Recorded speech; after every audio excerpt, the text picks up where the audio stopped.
Segunda carta de Paulo a Timóteo, capítulo 3, versículo 15. E que desde a tua meninice sabes as sagradas letras, que podem fazer-te sábio para a salvação, pela fé que é em Cristo Jesus.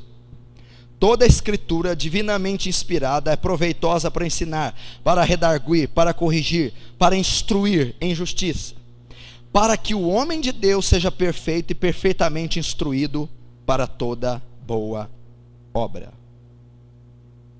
Até aí.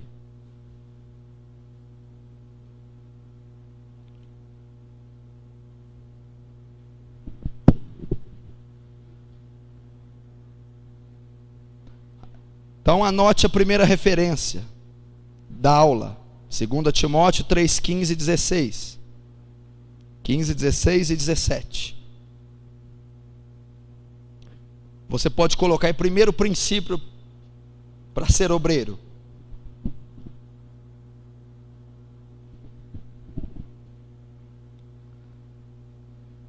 Qual é o primeiro princípio? Olhe para cá. Paulo dá um conselho a Timóteo, uma direção, um mandamento. E ele diz aqui que toda escritura é divinamente inspirada e é proveitosa para ensinar, redarguir. E por ela, o homem de Deus é perfeito e perfeitamente instruído. Paulo está dizendo a Timóteo: Timóteo, para se ser um obreiro de excelência, de êxito e aprovado, é necessário ter conhecimento bíblico. Porque a Bíblia, o estudo dela, é a única maneira de fazer um obreiro capaz. Sem conhecimento bíblico, sem a prática do conhecimento, é impossível ser obreiro. Você não pode ser um obreiro sem conhecimento bíblico. Você não pode ser apto, formado, preparado, sem saber manusear bem a palavra de Deus. Você quer ser obreiro? Em primeiro lugar, você precisa aprender o que a Bíblia ensina sobre ser obreiro. Qual é a função de um pastor segundo a Bíblia? O que as Escrituras dizem a respeito do louvor? O que as Escrituras dizem a respeito do diaconato? O que as Escrituras ensinam a respeito do evangelista? O que as Escrituras ensinam e qual deve ser o padrão de um profeta? Você não pode exercer um ministério sem conhecimento bíblico. Se você é um ministro de louvor e não sabe o que a Bíblia exige do louvor, você não pode ser. Se você quer ser um pregador da palavra, mas não conhece a fundo as Escrituras, você não pode ser um pregador da palavra. A palavra, por que eu estou trazendo a palavra como primeira aula? Porque a palavra é o início de tudo, é o princípio de tudo. Sem a palavra não há nada, não existe nada, não se começa nada. Por quê? Gênesis capítulo 1, pode anotar essa referência, só Gênesis 1. A Bíblia diz: no princípio criou Deus os céus e a terra. E depois os versículos posteriores ele diz: haja luz. Por sua palavra o mundo foi criado. Olha a importância da palavra. Foi a palavra de Deus que deu início a tudo. Foi a palavra de Deus que fez existir o que não existia. Foi a palavra de Deus que sustentou o que não era sustentável. Foi a palavra de Deus que vivificou o que não tinha vida. Foi a palavra de Deus que guardou aquilo que não poderia ser guardado. Foi a palavra de Deus que do nada originou-se matéria, alma, espírito. Foi através da palavra que houve ordem no universo. A palavra iniciou, no princípio Deus, no princípio, antes de tudo, na eternidade. Deus eterno já vivia, sempre viveu, sempre subsistiu. No princípio, fez o Senhor, criou o Senhor os céus e a terra. Tudo passou a existir, tudo passou. Olhem para Deus como a fonte superior de toda a criação e autoexistente e perfeita. Quando a primeira coisa criada foi se iniciar, porque Deus não é criado, Ele devia habitar numa atmosfera, numa esfera eterna perfeita, que é impossível com a mente humana decifrar. Quando Ele decide criar a primeira coisa criada, seja uma partícula, uma célula, um anjo, um querubim, um ser glorificado ou de corpo e alma, quando Ele quis dar início ao movimento da sua criação, Ele disse: haja. Foi a sua palavra que iniciou tudo que se é criado. Se iniciou. Então tudo foi fundado, fundamentado, iniciado pela palavra. Da mesma forma, um ministério deve se iniciar pelo conhecimento bíblico. Eu inicio o meu ministério pela palavra. O que Oséias 4,6 diz? Pode anotar. O meu povo se perde por falta de conhecimento. Só anota a referência, lá você vai ler, senão você não presta atenção em mim. O meu povo se perde por falta de conhecimento. Qual conhecimento que o profeta Oséias está se referindo? O conhecimento espiritual, o conhecimento bíblico, o conhecimento teológico. Por que muitos obreiros naufragam? Por que muitos líderes e pastores são envergonhados e envergonham seu ministério?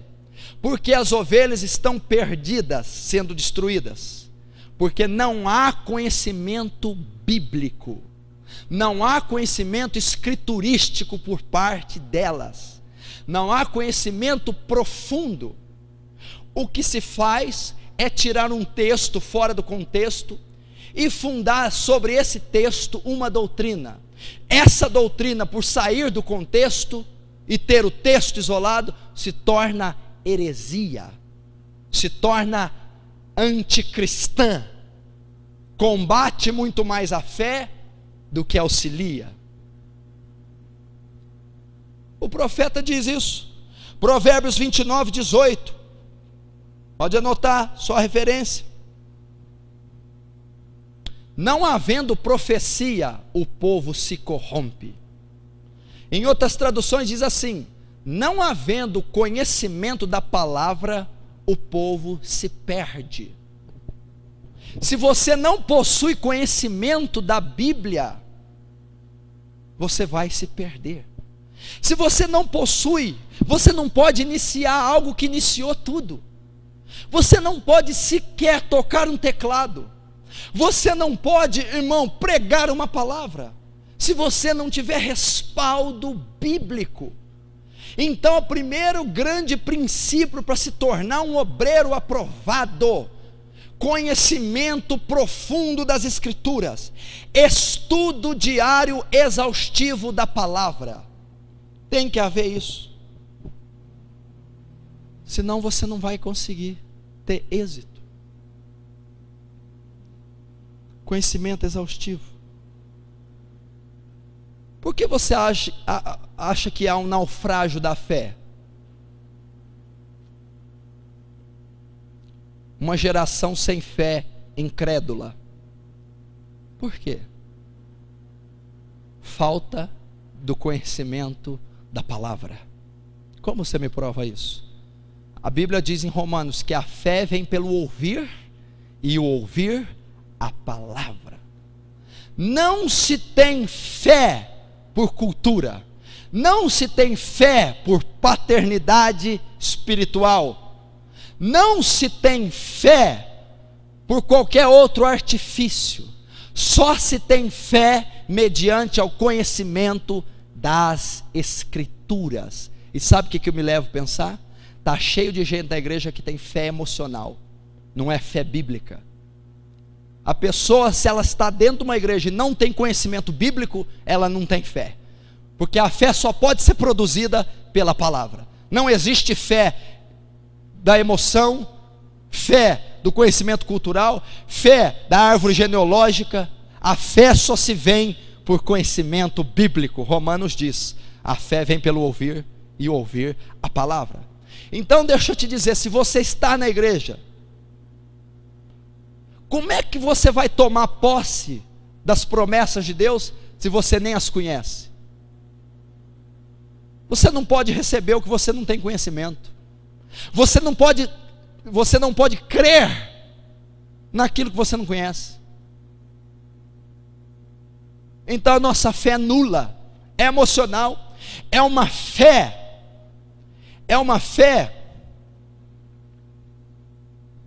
cultural, passada de cristãos antepassados. Nós tomamos seus jargões, sua conduta, seu método de crer e passamos a crer naquilo, ao invés de buscar conhecimento. Daí o motivo de cristãos de anos e décadas sempre estar em derrota, porque creem em confusão, creem em metáforas, creem em ilusões, creem em fantasias passadas de pessoas que não têm cultura bíblica, e nós tomamos aquilo e baseamos a nossa fé naquilo. Logicamente aquilo não produzirá fé, porque o livro relata que só a palavra de Deus produz fé, e se não é a palavra que temos ouvido, lido, crido e vivido, não temos fé. Somos então uma geração incrédula, uma geração derrotada, uma geração inerte.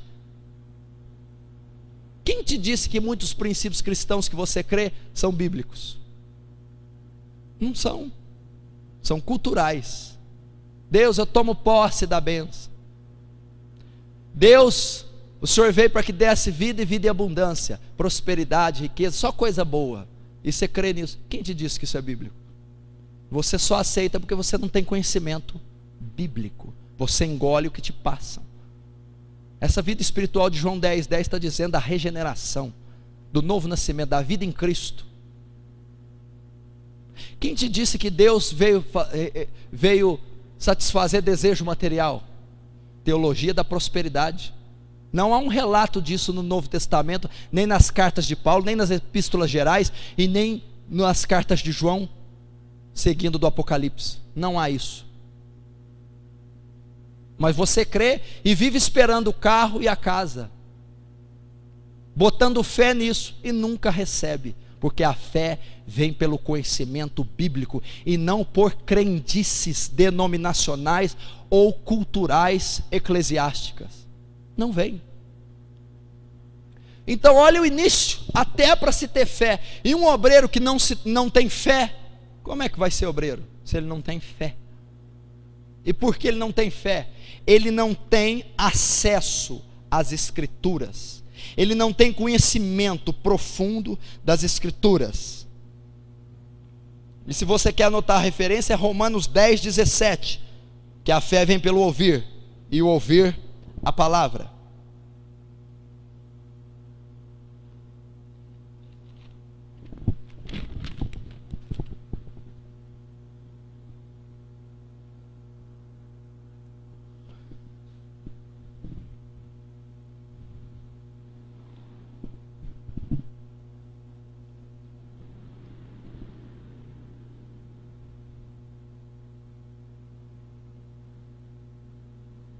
Aquele que não estuda as Escrituras, e quando eu digo estudar, eu estou dizendo de Gênesis a Apocalipse regularmente, profundamente.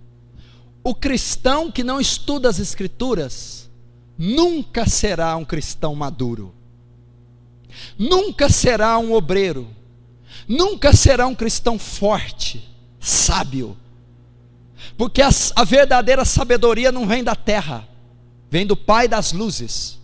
E esta foi revelada e entregue pelas Escrituras. Um homem só se torna sábio quando se tem conhecimento bíblico. Quando não se tem conhecimento bíblico, ele é louco e ele é tolo, segundo a Bíblia. Ele não pode amadurecer, porque a verdadeira maturidade o mundo não pode trazer, e sim o conselho de Deus. É a palavra que traz maturidade espiritual aos bebês infantis da nossa época. É o estudo, a meditação e a prática que nos torna sábios e fortes. Você não vai crescer espiritualmente indo a congressos. Você está muito enganado se você acha. Apenas participando de cultos. Você aprende sim, mas o crescimento não se dá no congresso, nem com a limitação de um culto semanal. Você só crescerá espiritualmente mediante ao profundo estudo das Escrituras.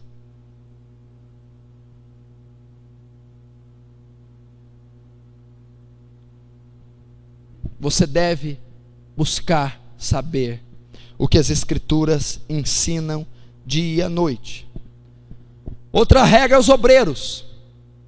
Eles não podem estudar a Bíblia só para preparar sermãos. Essa deve ser o último objetivo do obreiro, pregador, pastor. Ele estuda primeiramente para aplicar na sua vida pessoal. O que a palavra está falando comigo? Você se considera uma geração bíblica? Eu vou dizer se você é uma geração bíblica ou não. O que é ser uma geração bíblica? Tudo que você faz respeita as Escrituras. Porque é fácil preparar um sermão com uma apostila teológica, uma enciclopédia teológica, referências, papel e caneta. Não é essa a prioridade do estudante da Bíblia, nem do pregador, e sim aplicar na vida dele o ensinamento. Você quer saber se você é uma geração bíblica? Como você se porta com seu pai, você que é filho? É biblicamente? Você insere os conceitos bíblicos na convivência com ele? Você insere os conceitos bíblicos na escola? Ou você se porta como os demais? Como a quarentena de alunos que está com você, e não há diferença em você? Você se porta com a esposa, a namorada, da maneira bíblica? Você sequer tem conhecimento de como deve se tratá-la? Como ser um pai bíblico? Como é um pai à luz das Escrituras? Como usa suas finanças segundo as Escrituras? Como se veste segundo as Escrituras? Como fala segundo as Escrituras? Como pensa, vê e sente o mundo segundo a palavra? Você aplica os conceitos bíblicos em cada detalhe da sua vida diária? Se você não faz, você não é uma geração bíblica. Você não tem conhecimento bíblico. Você está fazendo as coisas por instinto. Você está fazendo as coisas por a esmo, a deriva, sem nenhum propósito. Então o primeiro passo, eu estudo a Bíblia para aplicar na minha vida pessoal. E se eu não aplico a Bíblia na minha vida pessoal, eu jamais posso ser um obreiro.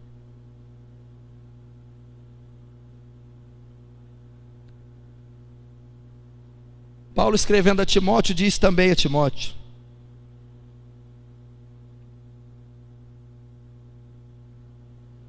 se alguém não cuida dos seus e da sua família, negou a fé e é pior do que o infiel. Ele está dizendo assim, para um obreiro. Ele escreve para uma função eclesiástica, mais especificamente para um pastor. Ele está dizendo assim: como você pode cuidar da casa de Deus, servir, tocar instrumento, cantar, pregar, discipular, visitar, fundar igrejas, se você não aplica os conceitos bíblicos na sua casa, sobre a sua família? Você não sabe educar segundo um pai bíblico. Você não trata a esposa segundo o marido bíblico. Você não é um filho segundo o conceito bíblico. Ou sequer tem conhecimento de como deve ser. Então o primeiro propósito para um obreiro deve buscar deve ser buscar conhecimento nos mínimos detalhes da sua conduta. É o conceito bíblico que traz isso. Por que eu tenho que enfatizar tanta Bíblia? Eu poderia estar dando berros, urros e gritos aqui, e faria o trem ficar bonito. Mas eu não preciso anunciar a palavra, nem mostrar a grandeza dela, porque ela por si só permitiu você respirar essa manhã, porque Ele sustenta todas as coisas pela palavra do seu poder.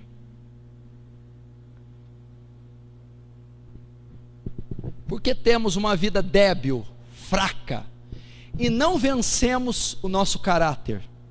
Olha que área boa para abordar: caráter, pecado, velho homem. Sempre temos problema com o velho homem, sempre caímos no mesmo pecado, não vencemos a personalidade corrupta determinada em nossa vida. Por quê? Porque não aplicamos o conceito bíblico devido em cada área da nossa vida. Medite nas Escrituras o que ela fala do seu caráter, decore esses versículos, recite-os, ore sobre eles, até eles se conformarem com você, até eles se inserirem, até eles se fundirem com você. Você vai ver que a debilidade vai passar, você vai ver que aquela chaga será curada, você vai notar que aquele pecado não terá autonomia, autoridade sobre você. Você está se perdendo naquela área e você deve aplicar. O conceito de Oséias não é por uma sociedade em guerra, é um conceito pessoal e íntimo. Você está se perdendo naquela área por falta de conhecimento sobre aquela área. Aplica o versículo, estude. Será que você sabe tudo a respeito do seu pecado na Bíblia? Você já pesquisou todos os capítulos e versículos que falam daquele pecado? Você procurou saber de todas as referências que diz a respeito do seu caráter, a forma que ele é e como ele deve ser transformado, e de que forma? Através das Escrituras. O que ele diz em Jeremias? A minha palavra é martelo que esmiuça a penha. Mas antes ele diz assim: a minha palavra não é fogo consumidor? O que o fogo faz? Olha aqui, ele pega o metal e ele orna o metal, ele esculpe o metal, porque o fogo o torna maleável e o traz forma àquele metal, a forma que o ourives deseja. O ourives é Deus, a palavra é esse fogo, ela tem poder de esculpir uma pedra bruta, cheia de chaga, falha no caráter, a uma joia nobre, purificada e aperfeiçoada. Assim é a palavra, ela tem condição de formar o seu caráter. Decore versículos a respeito dos seus pecados, decore, recite, ore, batalhe pelo cumprimento deles, busque tudo que há na Bíblia a respeito dessas áreas. Então você deixará de ser débil, deixará de ser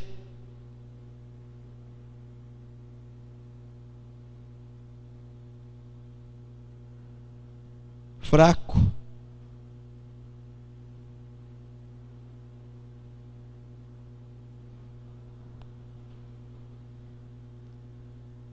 pratica isso, você vai ver que gostoso vai ser. Quanto você tem lutado com isso, irmão? O segredo está na palavra. Por que você não atinge maturidade? Como que você pode cair num pecado tão simples que outros já venceram há anos? Como pode algo tão pequeno te derrotar? Como pode tanto tempo de conversão não construir um novo nascimento, um novo homem, uma nova mente? Oséias responde: falta de conhecimento. Busque isso na Bíblia, busque todas as referências, peça a revelação, peça aplicação em cada área, na vida pessoal, decore, recite, trabalhe, pague o preço. Você vai ver a grandiosidade de Deus trabalhando com as mãos de um destro esculpidor, destro artesão, formando em você o próprio caráter dele. Será que Deus não tem interesse de colocar o caráter dele em você? É óbvio que ele tem. E isso só pode ser feito mediante ao estudo das Escrituras, ao conhecimento. Se você se diz cristão, preste atenção. Você vai dizer: eu sou um cristão. Mas se você não tem vida devocional, eu posso dizer que isso não é muito verdade. O cristão tem que ter entendimento de quem ele segue. Ele não chama cristão por causa de qualidades pessoais. Ele chama cristão por servir a um Senhor que se intitula, que se chama Cristo, Jesus Cristo. Como eu posso ser um cristão se eu não tenho conhecimento de Cristo? Se eu não tenho conhecimento de Deus?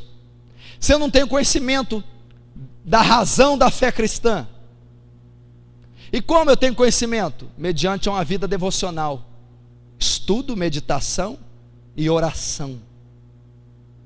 Se eu não tenho vida devocional, o meu cristianismo está comprometido e ele pode não ser chamado de cristianismo.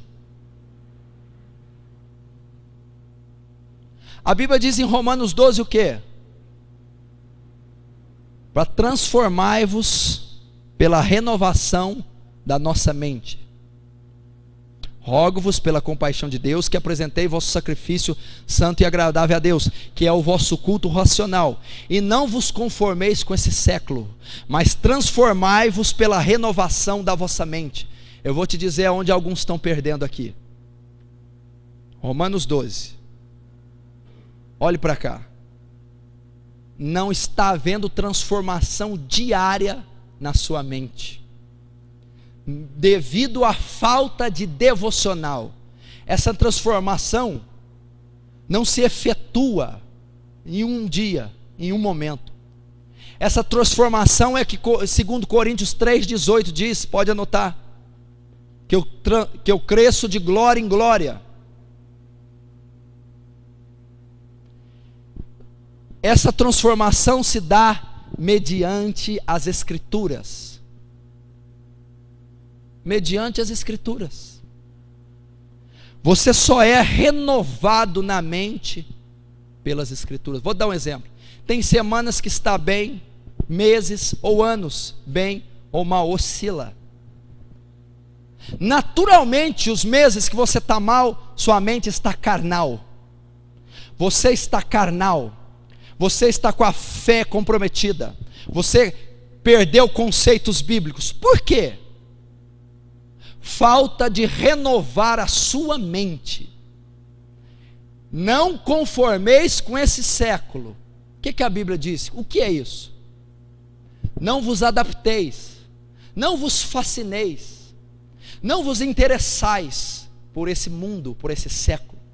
Invariavelmente nós notamos cristãos voltando a se interessar por coisas terrenas. E por que isso ocorre? Porque a mente dele não foi diariamente, semanalmente, mensalmente, anualmente transformada. E como uma mente é transformada? Pela palavra de Deus. Como você prova isso? E levando cativo o nosso pensamento à obediência de Cristo, a obediência da palavra. Você entendeu o significado? Levando cativa. Levando, o que é cativa? Presa, escrava, dominada.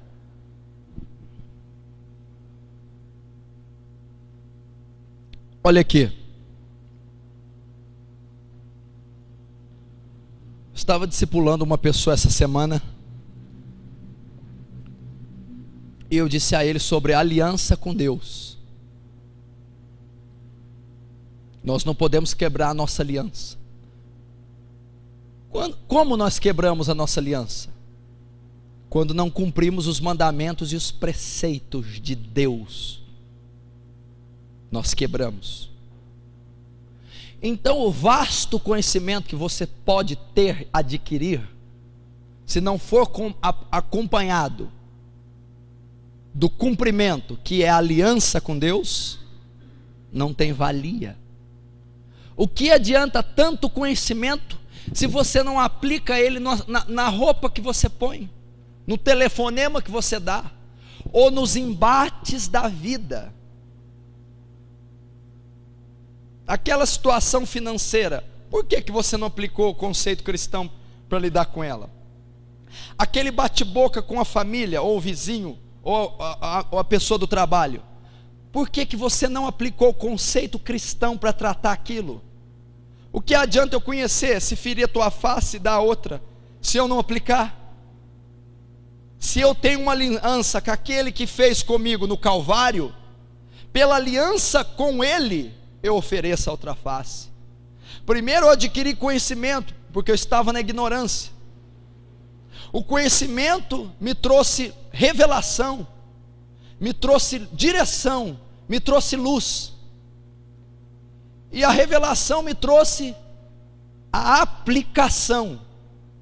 E pela aplicação, eu mantenho a minha aliança com Ele. Então eu sou aprovado, eu cresço. Aplique os preceitos da vida, aplique os preceitos da palavra na sua vida diária. Você está assinando um cheque, você não pode esquecer que quando você está assinando aquele cheque, você é cristão. Você vai arrumar uma aposentadoria, ou qualquer papelada, que vai entrar na justiça, você não esquece. Cada papel que você assina, cada advogado que você liga, cada acordo que você fecha, passa pelos olhos do Altíssimo e pela aliança que você tem com Ele. E se você não aplica o princípio na hora desses acordos, você quebra a aliança. Cuidado com isso. Não tem valor nenhum. Porque se só o conhecimento bastasse, os maiores homens de Deus da Bíblia e dos séculos passados seriam teólogos. E não são os teólogos, não são os mais vastos em conhecimento, e sim os que mais aplicam o conhecimento.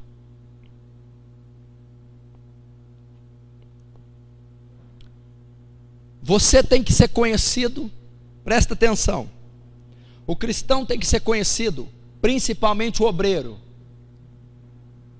por sua vida espiritual, por seu conhecimento, por suas características espirituais. Vou te dar um exemplo bem claro. Se passar um sacerdote budista na rua, todo mundo olhar ele, vão ficar com medo, com temor, vão dizer, né? Aquele homem é espiritual, ele expressa espiritualidade, porque está ligado o dogma deles, a prática religiosa, a espiritualidade. Se passar um pastor, você já vai pensar, é um homem de negócio, vai assinar papel, vai pegar dinheiro, vai levar dinheiro, vai viajar, vai para hotel, vai tomar avião, vai comprar terreno. Os valores têm se alterado de tal forma que os sacerdotes e ministros não expressam características espirituais, não expressam conhecimento bíblico, não expressam o caráter de Cristo, o caráter de Deus. Nós não podemos dar o luxo de manifestar a mesma coisa, e a pessoa sem conhecimento bíblico, escriturístico, que levará-la a um avanço espiritual, ela não pode dar esse testemunho. Invariavelmente ela vai entrar, ela vai ser inserida no mesmo contexto mercantil desses sacerdotes atuais. Agora, o que te faz expressar espiritualidade e o que não te faz?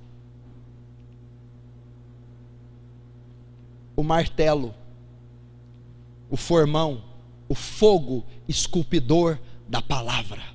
Ela trará forma. Você vai mudar o jeito de vestir, de falar, de andar, de orar, de tratar os filhos, os pais, a esposa. Logo as pessoas vão falar: esse rapaz age diferente. Você vai dizer: por que você se expressa dessa maneira? Por que você tem uma conduta incomum? O que fez isso em você? Você vai dizer: eu me conformei às Escrituras. Eu tenho um padrão de regra de conduta e ando por ele. A palavra. O autor da palavra é Cristo. Logo as pessoas verão Jesus Cristo na sua vida.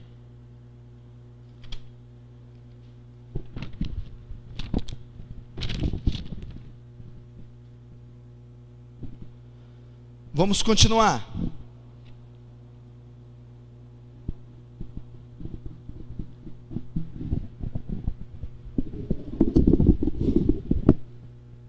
Estou apoiando aqui, está baixando, mas é benção.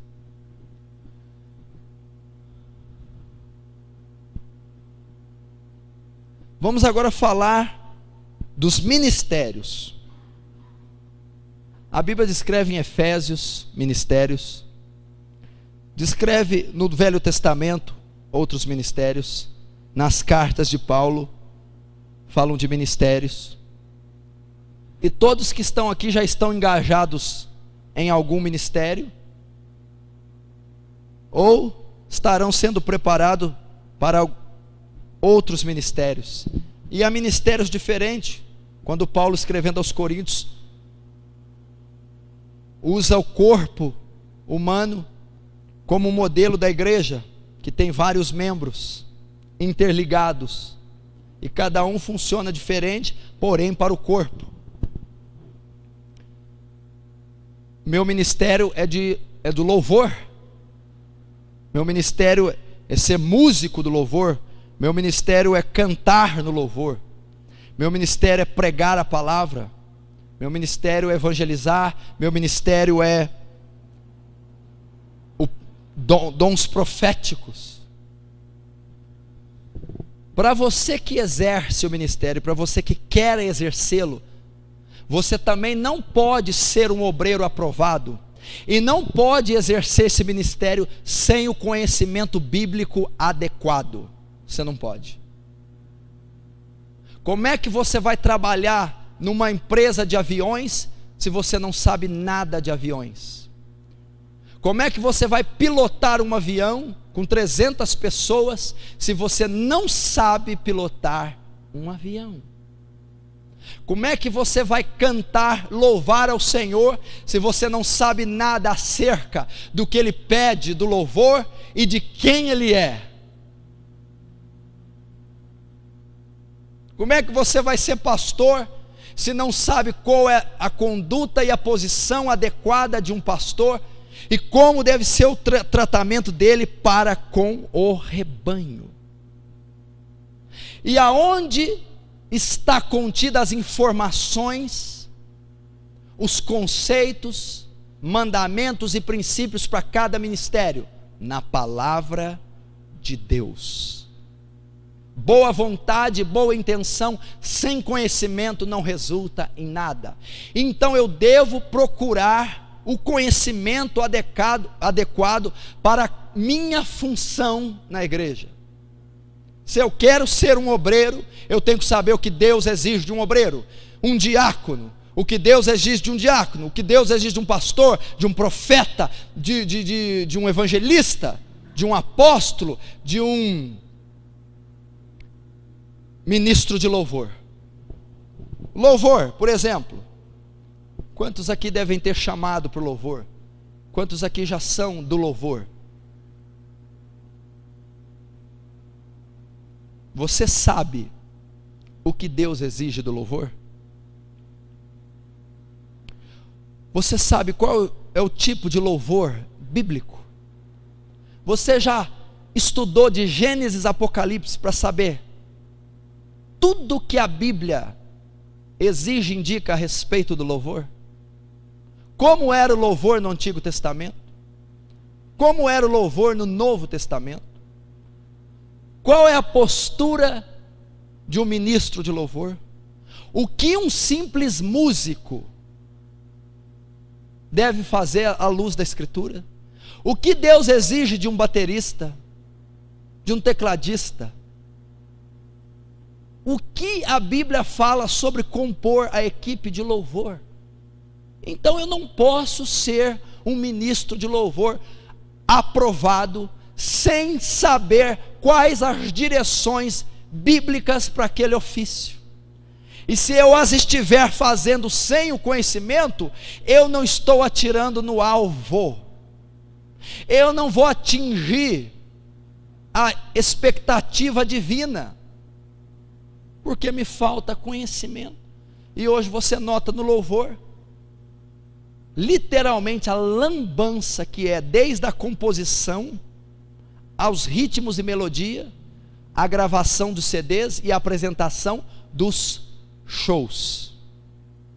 Não é um louvor culturalmente bíblico, não é um louvor respaldado nas escrituras, é um ajuntamento de músicos e cantores com letras parcialmente extraídas das escrituras. Então se compõe o louvor atual. Então você deve procurar saber. O seu ministério tem que estar fundado nos ensinamentos bíblicos. O discipulado, você que discipula gente, ou você que quer vir a discipular pessoas,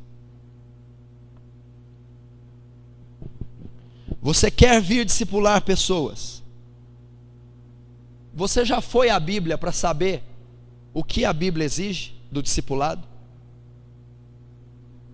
Você já procurou inspiração, instrução em toda a escritura, para saber como é um discipulado eficaz? Vai nas duas epístolas a Timóteo, Tito e Filemão, Paulo discipulando a Timóteo, você vai saber. Moisés instruindo a Josué, você vai saber. Elias instruindo a Eliseu, você vai saber. Jesus instruindo os 12, o maior modelo de discipulado, você vai saber. Então você não pode se comprometer a discipular, a cuidar de almas eternas, sem saber o que a palavra dirige a essas almas eternas. O seu ministério do discipulado, então, tem que ser fundamentado nas escrituras. Então você deve procurar saber estudar, obreiro. Isso aqui não é uma opção para quem já tem discípulos ou para quem quer ter. Não é opção para quem é obreiro ou para quem quer ser. Isso aqui é regra, é mandamento, é dever, é obrigação. Então o método discipulado que você aplica é bíblico. Se não for bíblico, deve ser por isso que você não está tendo a resposta que você quer. Como eu trato meu discípulo? O filho do homem não veio ser servido, veio servir. Olha o princípio. Lavando os pés dos discípulos. Mestre, eu não quero que você lave. Se não deixar lavar, não tem parte comigo. Renúncia, entrega. Modelo de discipulado. A multidão tem fome. Jesus teve que ir lá e matar a fome, suprir necessidade do discípulo. E sentaram no Monte das Oliveiras, e ele subiu dizendo-lhes: bem-aventurado, ensinava regularmente as escrituras para o discípulo. Essa é a base bíblica do discipulado. O discipulado para obreiros, epístolas paulinas, está lá. Exclusão de membro, disciplina, exclusão de membro, disciplina para obreiro, disciplina para pastor, regra para pastor. Eu não posso inventar um método de discipulado. Eu tenho que ser instruído em tudo que as escrituras diz. Quando você prega, quando você ensina, a palavra não é sua. Você não é o criador da palavra, você é o expositor da palavra. Então você não tem que inventar algo no seu ministério de louvor ou do discipulado, que é o que eu estou dizendo agora. Você tem que expor o que a palavra ensina. Aí a responsabilidade é tirada de você, ela é total da palavra. Como é que você vai deixar de ter êxito se você aplicar exatamente o que a Bíblia diz? Está andando 2 milhas com o discípulo? Está tirando do seu para o discípulo ser beneficiado? Porque as Escrituras diz tais coisas. Então, quando eu aplico isso, é um discipulado escriturístico que me torna aprovado, que me faz ter resultado com as almas as quais eu discipulo.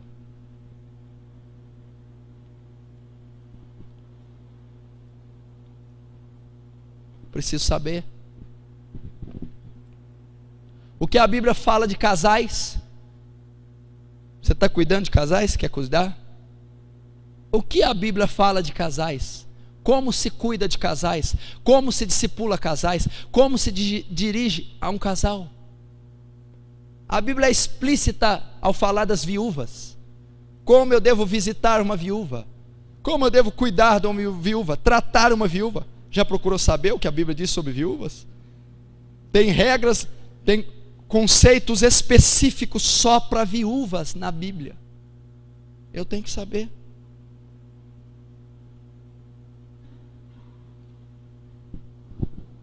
Viúvas, órfãos e maduros.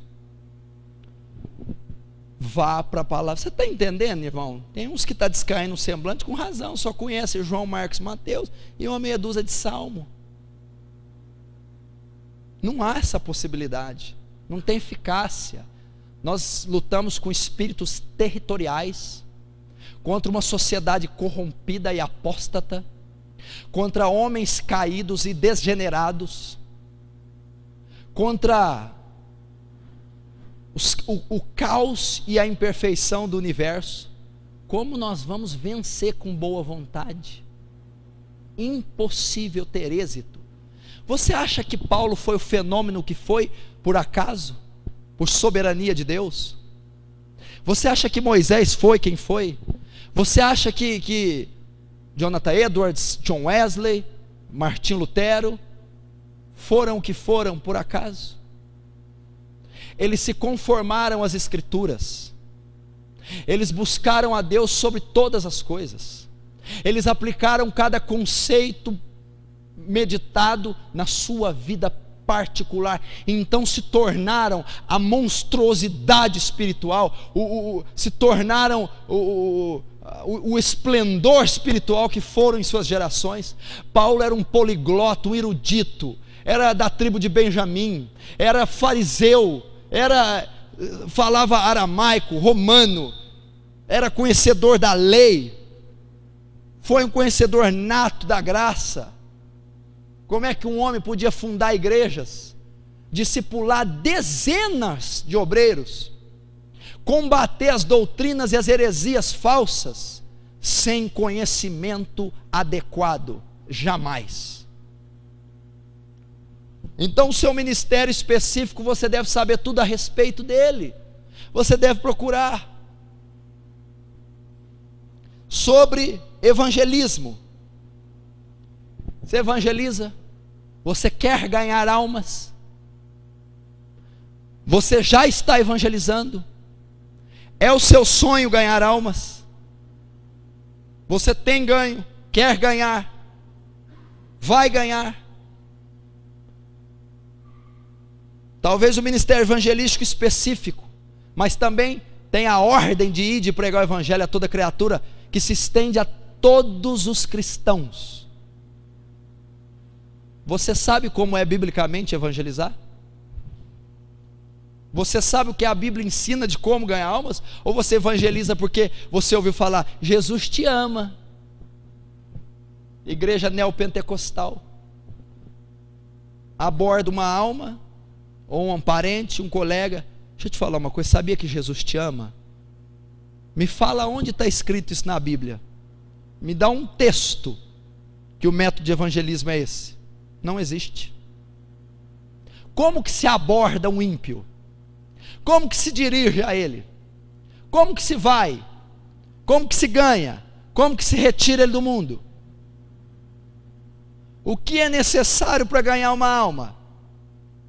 Você sabe tudo isso à luz das Escrituras? Você sabe o que as cartas de Paulo falam? O que Jesus, o maior ganhador de almas ali do seu tempo, fez? Como você vai ser aprovado, vai ter êxito, se você não pratica a luz da Bíblia? Se com tua boca confessar e seu coração crer, é um texto que eles usam. Você estudou a teologia do texto para dizer que você anuncia o Evangelho, depois tem que caminhar com a alma até que seja formado Cristo nela? Você aborda ela falando do juízo divino ou do amor de Deus? Você chega a ela e diz: você vai morrer, vai para o inferno. Ou você diz para ela: Deus ama você e perdoou os seus pecados mediante ao Cristo na cruz. Como você vai ter êxito? Qual a persuasão? Vai para os primeiros apóstolos em Atos, como eles pregavam. Vai ver o primeiro sermão de Pedro, foi um sermão cristocêntrico. O Cristo que morreu, o Cristo o Cristo crucificado, o Cristo que morreu, o Cristo que ressuscitou, que apareceu a nós, o Cristo divino, está lá. Primeiro sermão de Pedro, baseado na obra de Cristo. Quem Ele é, o que Ele faz, onde Ele está, o que Ele fará. Primeiro sermão, 3.000 almas. Qual homem no planeta, em todas as eras, teve êxito no evangelismo em uma única pregação como Pedro? Então eu devo analisar qual foi o método de Pedro e qual o perfil evangelístico da sua pregação. Foi um sermão cristocêntrico. Paulo abordava tanto um carcereiro, como um aerópago, um povo erudito, quanto a gentios longínquos, pobres. Qual foi o êxito do apóstolo Paulo? Qual foi o padrão evangelístico de Paulo? Procure nas Escrituras, faça como as Escrituras mandam, tenha um evangelismo bíblico, assim teremos êxito. Se você parar no sermão de Pedro, você tira um discipulado, você tira um estudo evangelístico para o resto da tua vida só naquele sermão. Só naquele sermão de Pedro. O ministério de profecia, que é uma polêmica no meio cristão. Os profetas, profetada, visagem, revelamento. É difícil demais lidar com esse troço. Vou dizer uma coisa aqui, ó. O que gente está falando em nome de Deus, quando Deus não está falando nada, não está escrito. Nunca houve como agora. O que é de profecia, visão, revelação que é liberada à torta e direito, sem respaldo bíblico, sem concordância teológica, sem concordância bíblica, sem preparação espiritual por parte dos supostos profetas, não está escrito. A maioria dos profetas atuais você pode chamá-los de falsos profetas. Primeiro, porque só profetizam o que o povo quer ouvir. E Jeremias chamou eles de profetas de Baal. Profetizam por Baal. E talvez é um dos ministérios que tem mais, que deve ser mais alicerçado nas Escrituras, para não haver discordância, discrepância, para não haver erro. E não é isso que acontece. O que a gente vê é uma chuva de meninice, de neófitos e nércios, falando inspirados por emoções, inspirados por fantasias, fábulas e até por demônios. Como é o perfil de um profeta? Estuda a vida de Jeremias, não precisa estudar mais nada. Jeremias e lamentação de Jeremias. Tudo que Deus requer de um profeta. Qual a conduta, a postura? Procure na Bíblia Isaías, Jeremias, Lamentação, Ezequiel, profetas menores, Osés, Miqueias, Abadias, Amós, Sofonias, Ageu, Zacarias, Malaquias. Mas na vida do profeta Jeremias, no livro de Jeremias de Lamentação, e do profeta Ezequiel, você vai encontrar muito da conduta e da postura de um verdadeiro profeta. O profeta não pode profetizar sem base bíblica, porque ele pode trazer algo incoerente, e invariavelmente isso acontece. Eu particularmente já concebi muito disso. Uma profecia que não tem raiz teológica, ela não pode se cumprir. A profecia não tem mais autoridade que a profecia escriturística. E os profetas profetizam situações que contrastam com a teologia bíblica. Não pode. Por que ele faz isso? Na sua ignorância bíblica, levado por uma emoção, no decorrer da profecia, ele coloca um componente humano que ele julga que é bíblico, mas não é. Então o profeta tem que ter todo o seu ministério alicerçado nas escrituras, de uma forma poderosíssima. Ele tem que entender de fé, de graça, da lei do Antigo Testamento, da redenção do Novo Testamento, senão ele fará confusão. Ele tem que ter uma cultura bíblica profunda. E do mesmo modo como os outros ministérios, ele deve aplicar cada conceito bíblico na vida dele, porque se ele não aplicar, as profecias dele serão comprometidas pelo pecado e pelo diabo. Cuidado, você que é profeta, você que quer ser profeta, você que gosta de ver, gosta de sonhar, falar, profetizar, revelar. Se o seu ministério não for pautado nas escrituras, e se o seu modelo profético não for o modelo dos profetas do Antigo Testamento e até do Novo, porque havia profetas na igreja de Atos, você não será aprovado. Último, o ministério da pregação, da liderança, do episcopado, do bispado. O ministério que vai anunciar a palavra. Seria o maior absurdo dizer que um pregador da palavra não tem conhecimento bíblico. Mas é absurdo dizer, porque existe exatamente o que estamos vendo aí. Você não pode pregar a palavra sem conhecimento bíblico e teológico. Você precisa, qualquer que for, num culto familiar, num púlpito, no domingo, num grupo escolar, você não pode pregar sem conhecimento bíblico. Josué, capítulo 1, versículo 8, olha o que ele diz, para um líder, para um pregador, para um pastor: não se aparte da tua boca o livro dessa lei, antes medita nela quanto tempo? De dia e noite. Para quê? Para que tenha cuidado de fazer conforme tudo quanto nele está escrito. Porque então, fazendo assim, Josué, farás prosperar o teu caminho, então prudentemente te conduzirás. Olha o que ele dá, olha o conselho, a direção para um pastor, para um pregador. Você que já é pastor, que um dia vai ser pastor, não se aparte da sua boca, não se aparte da sua boca o livro dessa lei, não se aparte. O que ele está dizendo?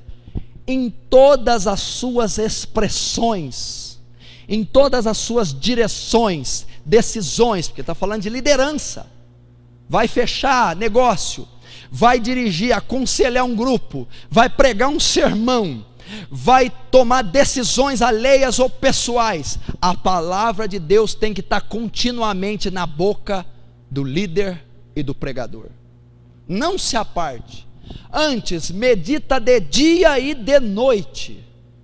Como é que um pastor, um pregador, um ministro pode conduzir uma igreja, um discipulado, um ministério sem conhecimento bíblico? Sabe quanto tempo um pastor deve estudar a palavra por dia? Ele deve estudar no mínimo, eu estou assim exagerando, 2 horas por dia. E se ele tiver tempo, ele tem que estudar umas 4 horas por dia, todos os dias, porque os grandes homens faziam e o fazem até hoje. A Bíblia é um livro de 66 livros, de uma complexidade espiritual, de merecimento, ela merece ser estudada com qualidade. Você precisa, que prega a palavra, que é pastor, quer ser pastor, se dedicar 4, 3, 2 horas no mínimo, diariamente, nas Escrituras. Não podemos ser uma geração ignorante nas Escrituras. Não podemos ser uma geração herege, que distorce o conteúdo bíblico. Devemos estudar a Bíblia, a teologia, a exegese, a hermenêutica, a história da Bíblia, se quisermos vencer, prevalecer nessa última etapa da igreja. O que a Bíblia exige de um pastor? Qual é a conduta? Qual é a conduta de um pregador? Como ele deve se moldar, se conformar? Vá para a Bíblia saber tudo o que Deus exige de um ministro, de um pregador, de um anunciador da sua palavra. Medite, conheça toda a Escritura, domine cada livro, domine cada capítulo. Devemos dominar. Eu vou dar um conselho para você ler. Nós necessitamos de material para ler a Bíblia. Necessitamos de material. Pois a Bíblia foi traduzida do grego, do hebraico, e há interpretações, é necessário um estudo teológico, para se ter um rico conhecimento, e uma rica revelação, entendimento da palavra. Então o primeiro passo eu peço para você, se você puder comprar uma Bíblia de estudo, você pode comprar. Você tem que investir em você, no seu ministério. Outra coisa, junto com a Bíblia, você precisa adquirir uma enciclopédia bíblica, um dicionário bíblico. A leitura por si só não é suficiente para dar um entendimento. Então todo obreiro tem que ter material teológico. Todo obreiro, do pregador ao diácono, do pastor ao profeta, tem que ter material bíblico, teológico. Uma enciclopédia não é muito caro, você vai pagar em torno de 50, 40 reais, até 30 em alguns lugares. E é excelente para você preparar um sermão, para você saber o sinônimo, o significado de passagens, a localização de cidades, o tempo da antiguidade, do Velho Testamento. Junto com a sua Bíblia, use uma enciclopédia bíblica. Outra coisa fundamental, um dicionário da língua portuguesa. Por quê? Quantas passagens você lê e não entende o significado da palavra, e você perde a coerência do texto, porque não entende aquela palavra. Você já leu um monte de vezes, serão corroborados de glória, e não sabe até hoje o que é essa palavra. Abraão creu e isso foi imputado à justiça.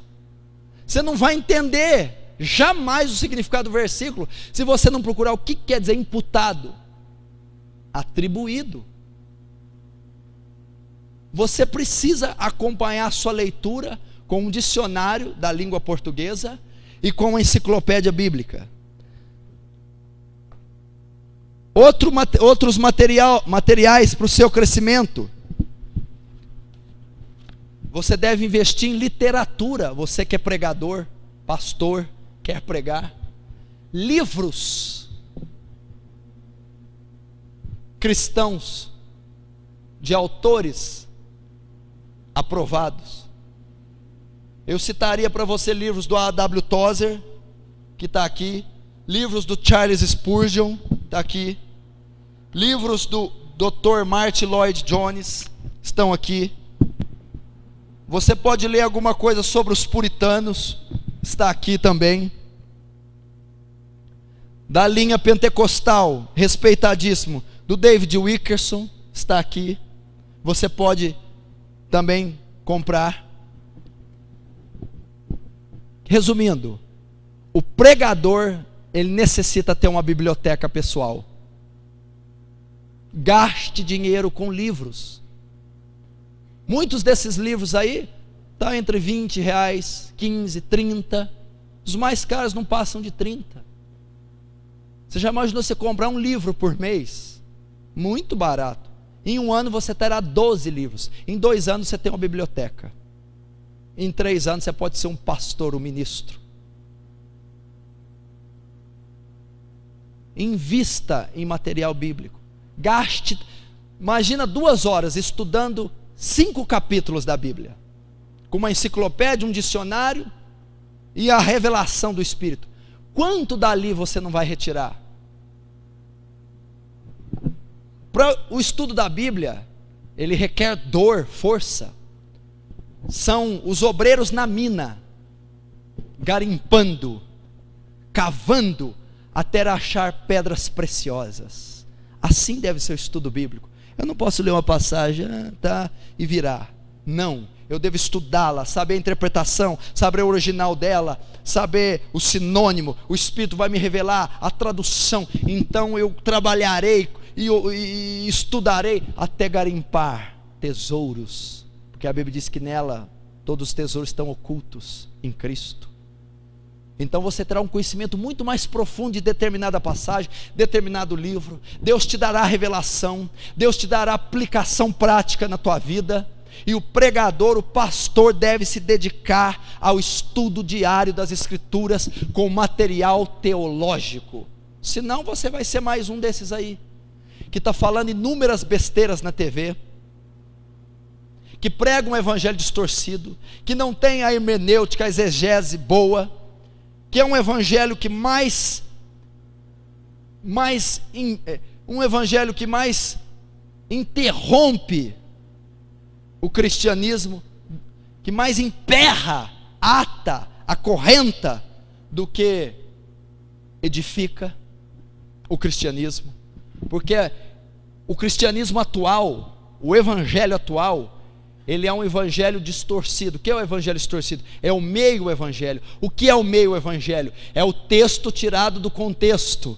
E o que o meio evangelho diz? Faz o crente virar o meio crente. Quem é o meio crente? O crente morno de Laodiceia. E aonde vai o crente morno? Vomitado da boca do Altíssimo. Nós temos que ser o crente quente, que é o que tem conhecimento do texto, do contexto, na sua teologia pura, discreta, perfeita e real. E como eu consigo isso? Mediante ao estudo profundo das Escrituras. Quem aqui teria coragem de levantar a mão, que passa mais de 2 horas estudando a Bíblia? Quer dizer, você deveria fazer isso. Você deve fazer isso. É óbvio que Deus sempre aplica a justiça. Por isso que Ele diz: eu sou Jeová Tsidkenu, a sua justiça. Você vai se adaptar ao seu tempo. Pessoas trabalham, pessoas estudam, pessoas trabalham à noite, pessoas têm um curto período de tempo, e elas vão ter que fazer o máximo que elas puderem. Outras já têm tempo integral, ou são profissionais liberais. Elas vão ter que planejar o seu horário para terem tempo de estudar profundamente a Bíblia.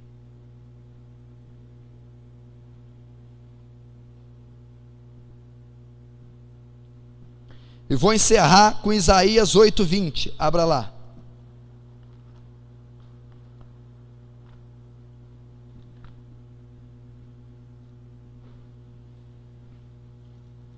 Conhecidíssimo esse texto. Se você não conhece, anote-o, por favor.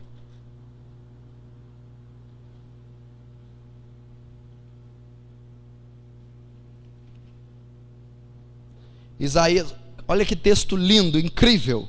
Isaías capítulo 8, versículo 20.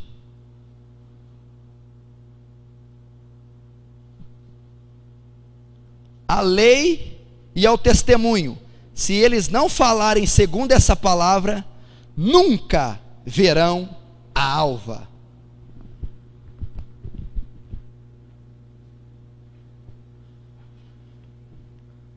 Nunca verão a alva.